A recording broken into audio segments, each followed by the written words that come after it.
নমস্কার, ব্যাংকক থেকে বলছি। এর মধ্যে অনেকগুলো লিগাল কোশ্চেন আমার ইনবক্সে জমে আছে। তার মধ্যে একটি হচ্ছে সোমনাথ ব্যানার্জিবাবু জিজ্ঞেস করছেন যে West Bengal premises tenancy act 1997 commercial এবং রেসিডেন্সিয়ালের ক্ষেত্রে একই আইন কিনা। দেখুন, রেসিডেন্সিয়াল আর কমার্শিয়ালের ক্ষেত্রে আইনটা একই। West Bengal premises tenancy act 1997 রেসিডেন্সিয়ালেও যেরকম খাটছে তেমনি কমার্শিয়ালের ক্ষেত্রেও একই নিয়ম।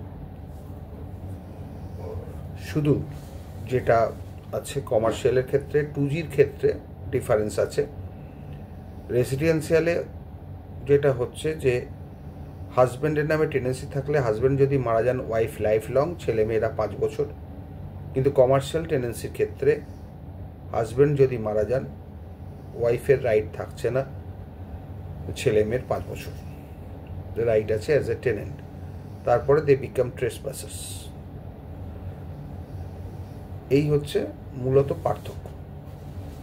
আর কমার্শিয়ালের ক্ষেত্রে ভাড়া বাড়ার ক্ষেত্রে পার্থক্য আছে রেসিডেন্সিয়াল থেকে বেশি, যেটা 7476 মামলা হয়, ভাড়া বাড়ানোর জন্য। সেই মামলাগুলো হলে আপনার কমার্শিয়ালের জন্য যদি ফেয়ার রেন্টের মামলা হয় সেটা রেটটা বেশি পাবেন, আর রেসিডেন্সিয়ালের ক্ষেত্রে কম পাবেন।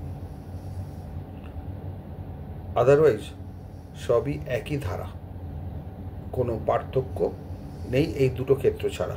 সেকশন 2Gর ক্ষেত্রে এবং সেকশন 7-এর ক্ষেত্রে ভাড়া বাড়ানোর দরখাস্তর জায়গায়।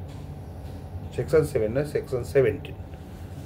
পুরনো সেকশানে ছিল সেকশন 7, কিন্তু এখন হয়ে গেছে সেকশন 17 ফেয়ার রেন্ট। আর সেকশন 6-এ হচ্ছে উচ্ছেদের নোটিশ। এই হচ্ছে মূলত পার্থক্য। এছাড়া আদারওয়াইজ সেরকম কোনো পার্থক্য নেই রেসিডেন্সিয়াল কমার্শিয়ালের ক্ষেত্রে।